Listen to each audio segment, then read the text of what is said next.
আমাদের বাড়ি একটা অনুষ্ঠান হতে যাচ্ছে। তো এই মুহূর্তে কি অনুষ্ঠান হইতে পারে তোমরা একটু গেস করো তো? বলেন এত কি? সব কুটাবাটা দেখে কি মনে হচ্ছে একটা বড়সড় অনুষ্ঠান হবে, তাই না? তোমরা যে এই পরিমাণে জিলেন্ট তাতে তো করে তো তোমরা এতক্ষণে বুঝেই ফেলাইছো কি অনুষ্ঠান হতে যাচ্ছে। তার জন্য এই যে রাত ১২ টাতে শুরু হয়ে গেল রান্না-বান্নার কাজ। ১ম এই ৪৫০ ডিম সিদ্ধ করে নিলাম বেশ ভালো কইরে। ঠিক है। আমার কথা শুনে তোমরা আবার কোনোভাবে ভাইবে না যে রান্নাটা আমি করতেছি। রান্না করতেছে হচ্ছে আমার মামা। अच्छा। এই অর্ধেক রাত্রে ডিম কটারে ছুইলে-টুইলে থুয়ে চলে গেলাম আমি বাড়ি যেয়ে ঠুস করে ঘুম পাড়লাম। কারণ আমি এক রাত একদিন ঘুম না পড়া। ठीक है। পরের দিন সকালেতে আবার শুরু হয়ে গেল সেই অভিযান। নাইকেল চুলা শুরু আছে ডিম রান্না করার জন্য। এদিকে রান্না চলতেছে রান্নার নিয়মে। কিন্তু আমি রান্নার কোনো টিউটোরিয়াল দিতে পারতেছি না। কারণ আমার মামা যদি শুনতে পায় যে আমি রান্নার ভিডিও করতেছি এগুলো আবার নেটে ছাড়বো আমার গেটটা ধরে দেবে না গপ্পাত করে একটা আছাড় আমি ব্যাট করে গইলে যাবানে। বলেন কি? যাক গিয়ে মানে এই সকালটা শুরু হলো মামার রাতের এই যে মজার খেচড়ি দিয়ে। খেচড়ি আমার পছন্দ। আবার যদি মামার রাতের খেচড়ি হয় তাহলে তো আমি ১ গামলার জায়গায় ২ গামলা খাই। এই যে মুড়ির মধ্যে কোনো স্বাদ ছিল না। খেচড়ি মুড়ি দেওয়ার পরে এর মধ্যে স্বাদ যে একদম সে স্বাদের জোয়ার বয়ে যাচ্ছে মুড়ির মধ্যে।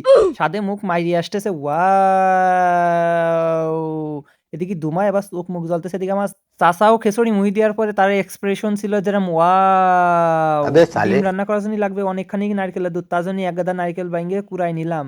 এবারে কুড়ানো নারকেলের মধ্যে একটু গরম পানি দিলাম। দিয়ে আমার মনের যত রাগ আছে সব এরপরে প্রয়োগ করলাম।